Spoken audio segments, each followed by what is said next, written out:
And what we want to do here is share with you the decoding of the beauty consumer in the GCC market. So we ran a very comprehensive study, and both of us will tag team on this.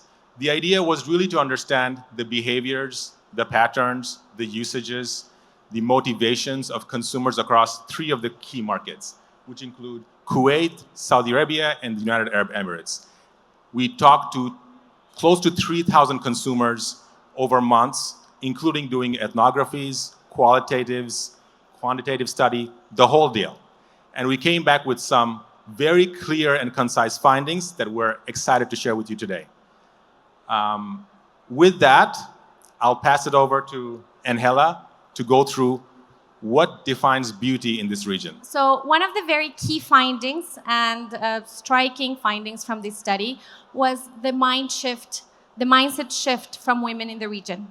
What they stated was that they are no longer seeking or defining ideal beauty to be the European standard of beauty. What they define to be the perfect ideal beauty is actually enhancing their Middle Eastern features. What they consider to be beautiful, then, this is just, let's say, a caricature of what they describe to be the ideal perfection they're looking for. So dark, long, wavy hair, large eyelashes, eyebrows, thick eyelashes as well, plum lip, well-drawn jawline. And all this basically summing up in 3 key findings. First one is that they are looking for this ideal beauty, but they just don't want to be exactly the same as everyone else. So ideal, yes, but real. And what they need and what they mean by real is actually to be unique. This uniqueness means that they're, yes, maybe open to do some enhancements, some treatments. However, this is not aiming to looking like the next door girl. This is to look exactly like they want, enhancing their Middle Eastern features. The second point is that there is no such thing as just functional beauty. So basically, they are stating that it's not just about how the products perform, but also how it makes them feel. So beauty has also emotional element to it, and beauty overall is looked holistically then. So if the mind is in the right place, their outer beauty is gonna show as well. So overall, they really want to replace these Western beauty standards to the Middle Eastern one, celebrating Arabic beauty. Now, there are some nuances within the region, of course. Within the 3 markets that we checked, there were 3 different or slightly different outputs of how beauty is defined. Again, all under this umbrella of celebrating Arabic beauty. So women in the UAE, they were very eager to share that they are the trendsetters for the region. They considered themselves to be the trendsetters of the region because UAE, as a window market, as we all hear, of course, they get exposed to different brands quicker than other markets in the region. They use makeup and aim for what they consider to be a simple look, just to enhance their natural features. Now, when we talk about Saudi women are also very eager to purchase and to try new trends. They feel FOMO sometimes, so fear of missing out drives them to try new brands and textures. However, their key product categories are makeup and fragrance. And it's all about the eyes, meaning that you will see them over-indexing products on the eyelashes, the eyebrows, mascara. For Kuwait, it's actually the Kuwaiti women who they expressed that they really want to achieve that ideal, perfect beauty. And to do so, they really understood that they need the right canvas to put makeup on top of it. So they care a lot about their skin. And what they shared with us was that they really want to aim for glowing skin, perfect canvas to prepare for makeup. In that sense, they are also more open to injectables, to doing some enhancements to achieve that ideal Arabic beauty look. However, always caring about their skin condition. So as a first takeaway, we want to take a little stop here. From this chapter, we wanted to share what are the key things that brands can consider for women in this region. First, your brand can really be a tool to empower women and to help them define and enhance their Middle Eastern features. They don't want to see communications where there's only Western or very European beauty standards. They need to also relate maybe brands that have a more localized approach. And the second thing is that self-care is really indeed very important for them. Beauty is not defined only from function, but also from emotion, which means that your brand, whether it's through scent, through sensorial experiences, can really become a part of the women's day-to-day life. And thank you for that. And it was quite clear to us when we did the study that the definition of beauty has evolved, and it's evolved in many ways. What I want to do is talk a little bit about the purchase behavior and the channels behavior, and then pass it back to Angela later to go deeper into the categories. When we think about beauty, before we go through this slide, we think about this region, and some may argue it's not a very big region from a global standpoint. But in the case of beauty, it absolutely is. It is a $10 billion industry when we think about the beauty industry overall, which includes mass beauty, masstige beauty, prestige beauty. We in Chalhoub obviously focus on prestige beauty, which itself is $2 billion. Not only that, it is also the fastest growing category across fashion, jewelry, homeware, other CPG goods as well. And the growth rates are in the double digits, even including the impact of the pandemic. So we have a very large market with very fast growth, prestige growing the fastest. Now, if we go into the three key categories we look at: fragrances, makeup, and skincare. So starting with fragrances. As you can imagine, fragrance is the largest category. It's close to about 50% of the beauty sales. It's expected that fragrance is going to be large. It is an integral part of the society. It is a part of Arabic culture, Islamic culture, traditions. When we talk to consumers, they almost felt like using fragrance was like brushing their teeth. They would never go outside without doing that. If they left home, they would almost feel naked without fragrances. For that very reason, we know that fragrance is large. It is also one of the top spending categories. On an average, the average man spends about $83 a month in fragrances, which is the only category where men spend more than women. And an average woman spends $74 in fragrances across all of mass, prestige, masstige, and everything. Having said that, 80% of the fragrance sales comes from the prestige world. When we say prestige, we mean the Sephoras of the world, the Faces of the world, brands like L'Oreal, Dior, Gucci, etc. Interestingly, when we look at the Emirati population, the Emirati women spend twice as much as the average GCC consumer. Giving you an idea of not only does everyone spend a lot, the Emirati woman spends double that. Now, switching gears to makeup, this is the second largest category in the beauty industry. As expected, women spend the vast majority, so about $63 on an average they spend every month. We have one of the highest spenders in Saudi, and we'll go through the categories that people spend on and people use in a bit. When we think about the balance between masstige and prestige for fragrances, it is a little bit more blurred for makeup. It is a little bit more blurred than fragrances. You have an interchange of people doing both masstige brands, bit more masstige brands like L'Oreal Paris, Maybelline, Bourjois, CoverGirl, etc., and a little bit less of prestige. And when I say prestige, you mean the Dior, the Makeup Forever, the MAC. So we see both of that, and we see customers using it interchangeably. In their collection, they would have all sorts of brands, and depending on the occasion, the time of day, whether it's an important meeting at work or it's a hangout with a friend, they would decide which to use. Yet, this remains one of the most engaged categories. And again, Angela will go through more details, but for them, makeup is almost an art form and expressing themselves. And it is about the we moments for makeup, being able to share what they have done to others. Last among the top three categories is skincare. Again, similar to makeup, it is a play of masstige and prestige. Again, when I say masstige, we're talking about the Olay, the CeraVes of the world, to some extent the Ordinary. When we talk about prestige, we're talking about the Kiehl's, the L'Occitans, the Dior's, so the higher end, the La Mer's, I can go on. We see an interchange of that.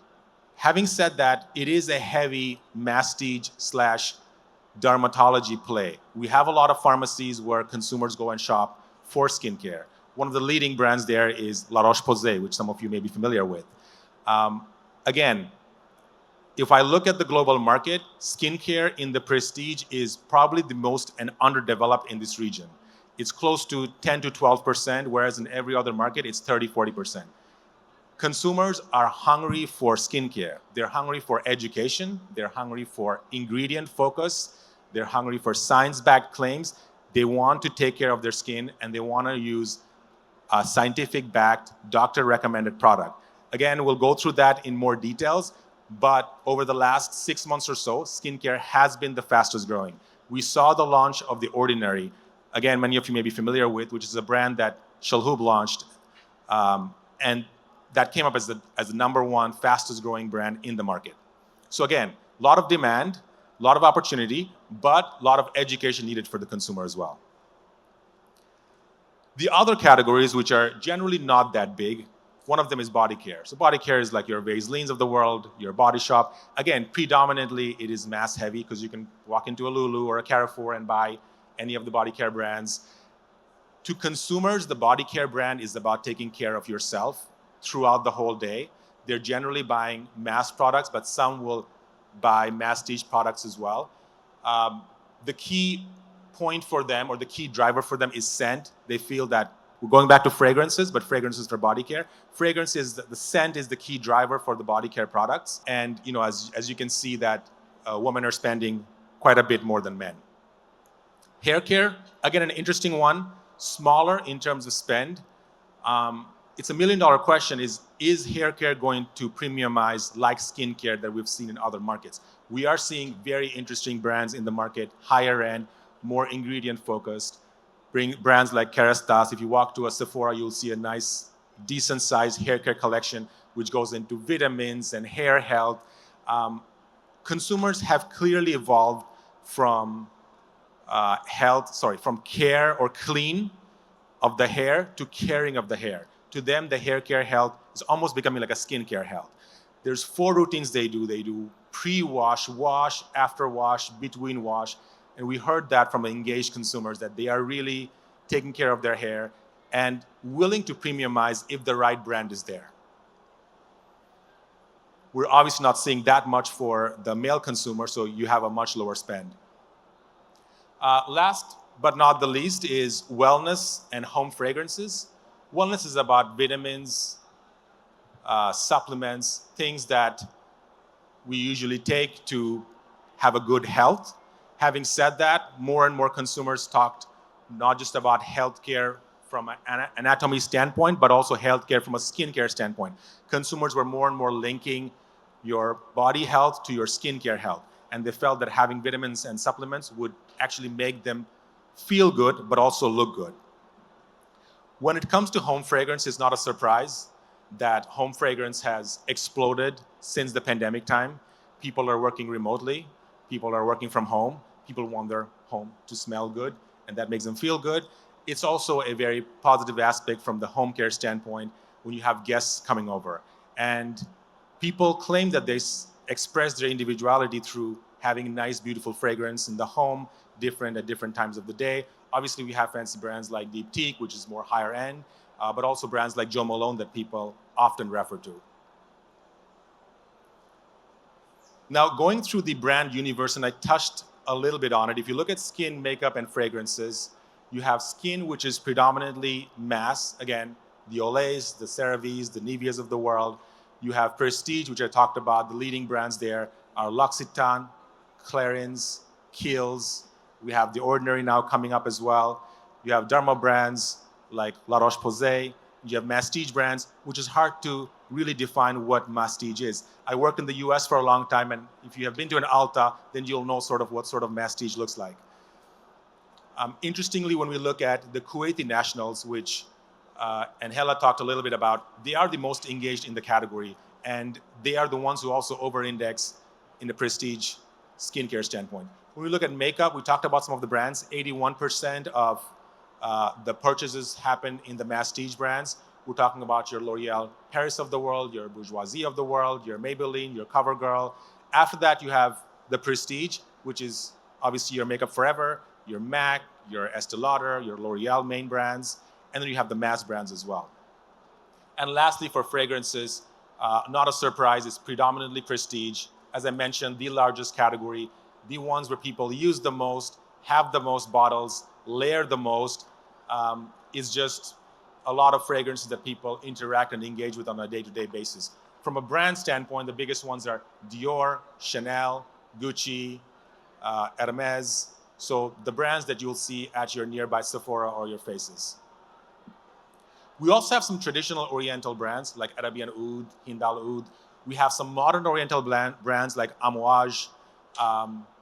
So you'll see some of these brands are also coming up and having global presence. Amouage is a good example of a modern Oriental localized brand which is now being sold worldwide. When we look at the channels, again, we discussed this a little bit. We have skincare, which is now predominantly hypermarket, beauty stores, and pharmacies. When we say hypermarket/supermarket, we mean the Lulus of the world, the Carrefours of the world, where if you walk in, you'll find a large skincare section. I think the real challenge is how do we, from a Chalhoub standpoint or from a prestige business, move this consumer from a Carrefour to a prestige environment like a Faces or a Sephora, give them the tools they need, the information and education they need to have that move from beauty to from supermarkets to beauty stores. We also have pharmacies like the Life Pharmacy, like Nahadi Pharmacy, which is a big player in skincare and very pharmaceutical heavy brands, dermatology heavy brands, etc.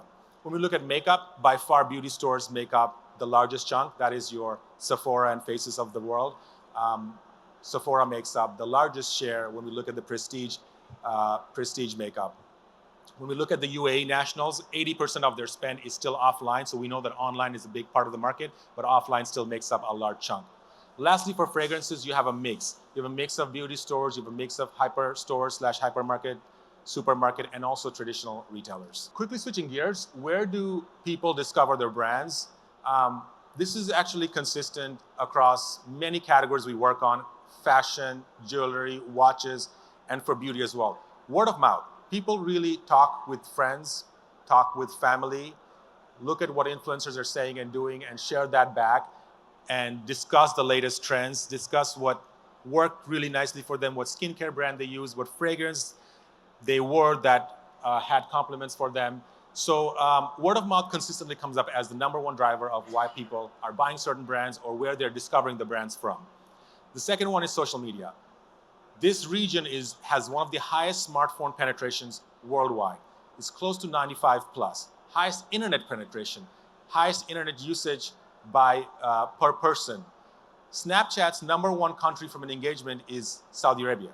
So it just gives you an idea of how engaged people are with Instagram, with YouTube, with Snapchat, with TikTok, and they're using that to understand the latest trends, the latest brands, what's working, what's not working, and so on and so forth. So I think for a brand, it's very important to make sure that you're present there, you're visible there, and not just selling, but also communicating. And lastly, for different markets, you have different sort of things that matter. For UAE, we heard people look at magazines and in-store catalogs. For Saudi, they really engage with the store assistant to build a relationship with them so that they understand their needs over a longer period of time. And in Kuwait, there are a lot of in-mall events and advertising that really works well. As we leverage and we move from the spend and kind of the data behind, we also managed during the ethnography to follow our consumers for 4 days. They actually shared pantry pictures, they shared with us their routine, they expressed themselves, how do they actually engage with each of the categories. So one of the key things we learned, and in skincare particularly, as Mo rightly mentioned, it's crazy growing double-digit lately, it's that there's been a gigantic shift in the region. Back in 2021, consumers used to tell us that 25% didn't have a routine at all. However, in 2022, only 5% mentioned they didn't have a routine. So there is a big shift. With this shift, what they have explained, still quite a simple routine, but a routine nevertheless. So we have 3 steps. First one, cleanse. Second, moisturize. Third, protect. What it means is that there is a new layer of understanding of what they need to do for their skin. Not only that, for cleanser, for example, they have particularly mentioned that they have understood that there's no such thing as one size fits all. That means that they want a cleanser that is suitable for their own skin. Maybe my friends will recommend me a brand, but maybe this brand is not suitable for my skin, and they have understood that. For moisturizing, their top goal, when we ask them, what do you want to achieve through skincare, is moisturizing. Hydration. Hydration and glow is the most important thing they want to achieve. Now, for protection, actually, we didn't think at the beginning that it was so important. But indeed, in the region, women and men have expressed the importance of protecting their skin against sun damage. And they're kind of looking at it as a prevention stage. So they know that it will prevent dark spots, it will prevent aging. And this is why they're incorporating it in their routine. Now, it's quite consistent with the top products that they use within their routine. You see then moisturizer, cleanser, and SPF or sunblock are the top 3 products that they will mention they use. Then followed by masks, scrubs, serum toners, and under-eye cream. Some women, and we actually did another consumer study in skincare where we went even more in depth, and we understood that some of them also use beauty vitamins from the wellness category to enhance their beauty as well. The reasons they purchase skincare include 3, mostly mentioned. So they have used or experienced the brand before. There is a brand premiumness associated with the brand they choose. But the most important one, as Mo, you rightly mentioned it, word of mouth. Skincare category is where word of mouth tops the 3 reasons for purchase. And it's word of mouth from friends, from family, from influencers. But also they rely a lot on accredited voices. Accredited voices meaning dermatologists that are now on social media that are becoming social influencers and are really enhancing the education on the skincare category for our consumers. So when we thought about what are the key learnings that brands should take away from this is, first of all, yes, if they have used the brand before, they will keep using it. However, if they don't find it, they will try and be able to try a new brand that they don't know. So your product needs to be close to the consumer. Second thing is really the opportunity on just growing the routine itself. There is one fact, and it's that the routine is quite simple today, only 3 steps if we compare with other markets in the world where routines are more extensive. So there's a lot of education to do and bringing those consumers into the journey of including more products inside their routine. And actually, when we check, the younger consumers are the ones that are over-indexing in these additional products. So they're willing to use more products. Now, for navigation in stores, what we understood, and as I mentioned, consumers don't want a one-size-fits-all approach, which means if they want to navigate according to their skin type. So they want to go to dry skin. Okay, if I have dry skin, this is the product that will work for me, as opposed to navigating just through brands for general moisturizing or claims. Then, of course, there's a lot of education, again, to do in terms of ingredients, alongside communication. Then what is really good for this market is that brands such as The Ordinary, which Mo just mentioned, that had an amazing launch recently, they are really focusing on ingredients, and consumers are learning a lot more about them. So there's a big opportunity there as well. Now, when we move to makeup, and I think I briefly mentioned at the beginning, it's not only about function, but also about emotion. So consumers really do consider makeup as an art. It's a creative process. It's not just about performance. And there you see some of the products that they mention and what kind of arena they play at. So you see that foundation is mostly functional. They want it to perform. They want it to be the right shade. They want it to last. So it's all about function as well as concealer. However, for lipsticks, which is actually the top product that you will see later, they are having this dual approach. They want it to work, they want it to be long-lasting, but they also want it to make them feel and make the statements that they want when they go out. Mo briefly mentioned as well the we moments. What we understood from the beginning of the study is that all the routine in general has 2 different axes. The first one is the me moments. So shower, when people put their cream on in the morning, when they take off the makeup at night.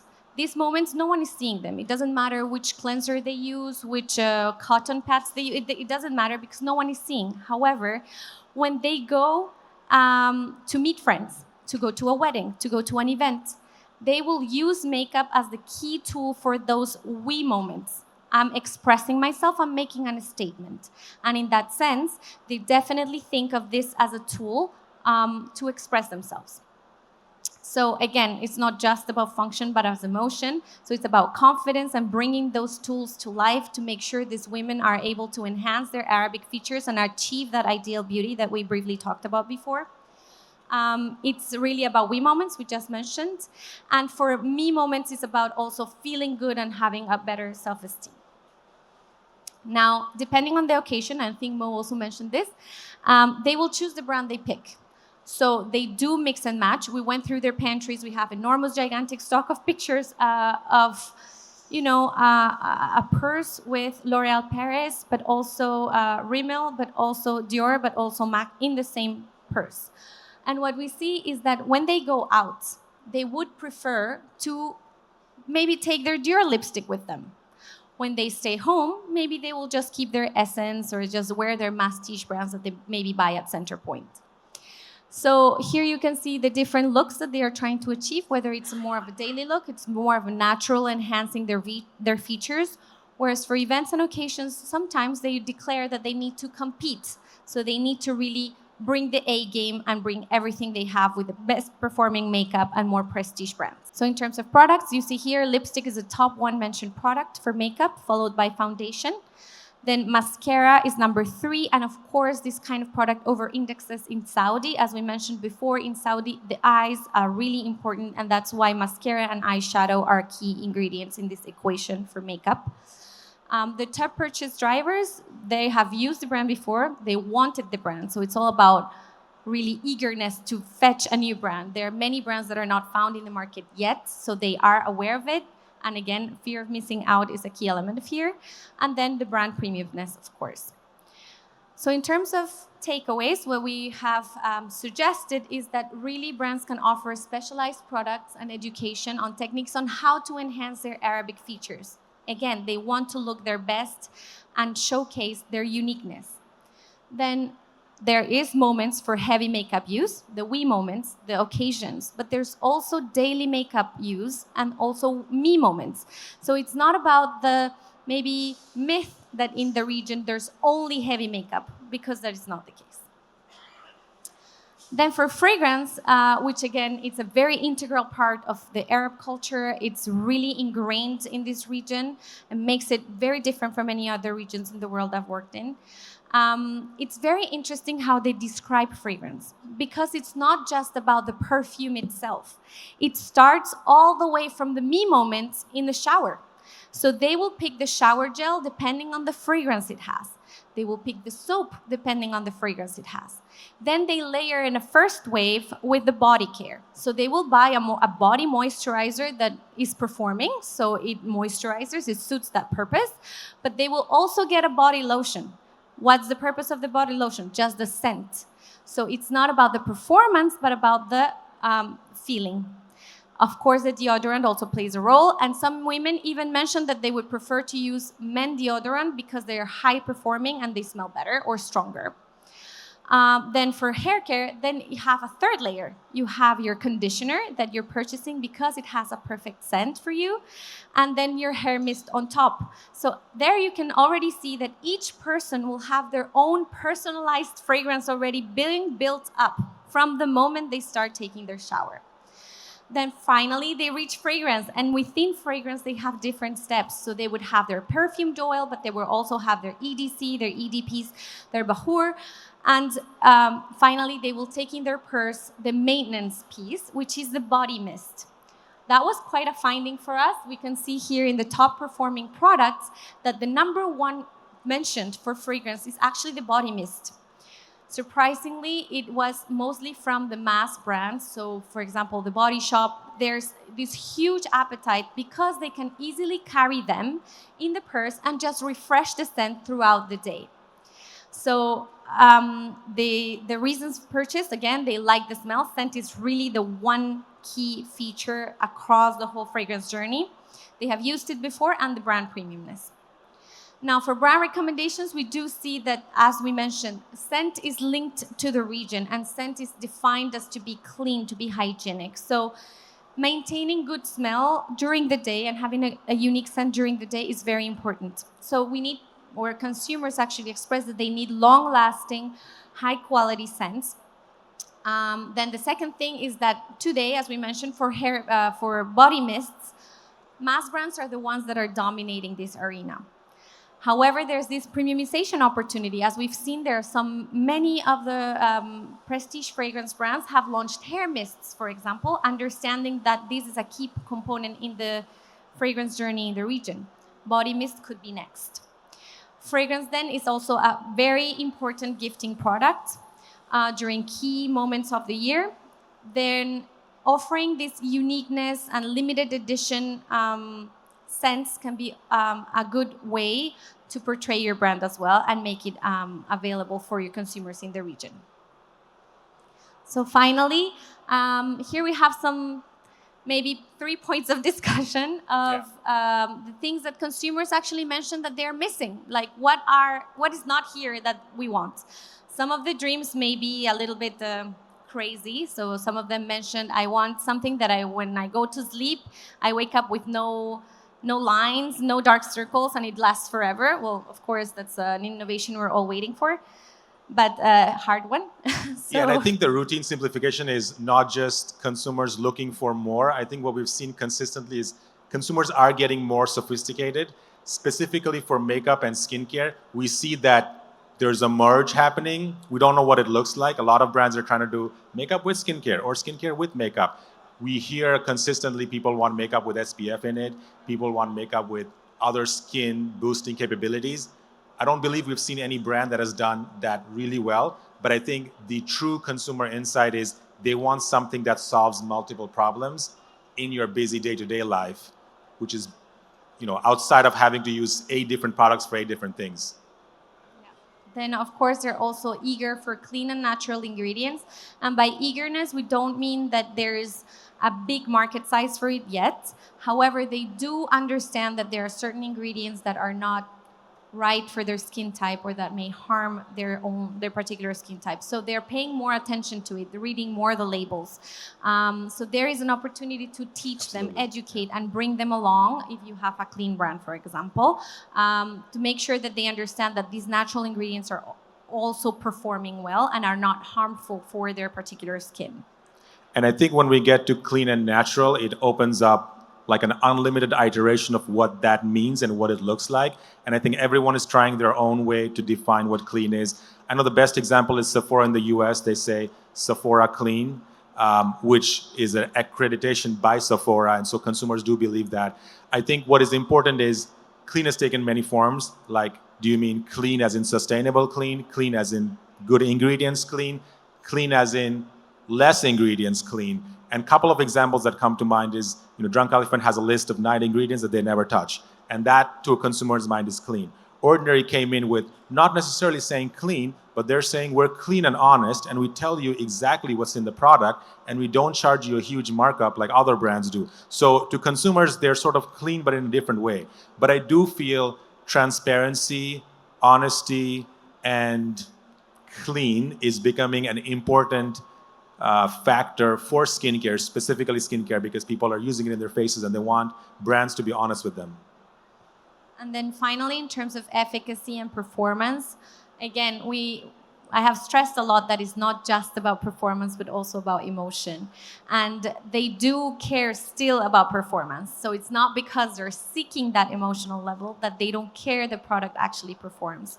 So they want fragrances that are long-lasting. They want makeup that performs, that really stays in this, weather conditions of their particular region. That's something that they want to have, and they are eager for having effective solutions to their key problems. No, I think with that, we finished the session.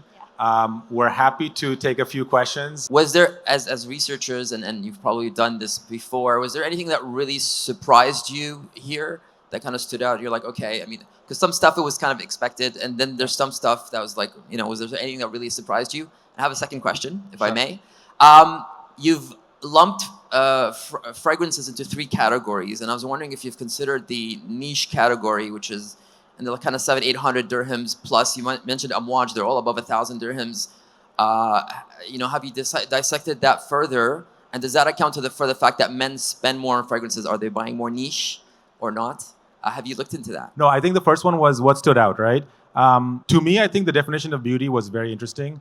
And when we talked to consumers, it was clear that the westernized view of what beauty was, whether it be straight hair, whether it be certain features, was changed. They felt that very clearly that the Arabic beauty was something that they were proud of and they wanted to enhance, as opposed to go to a different version of beauty. So I think to me that really stood out. And I think the other thing that stood out, which is not a surprise, is people change brands between like having a Dior lipstick to having like, I don't know, a very mass brand in the same bag.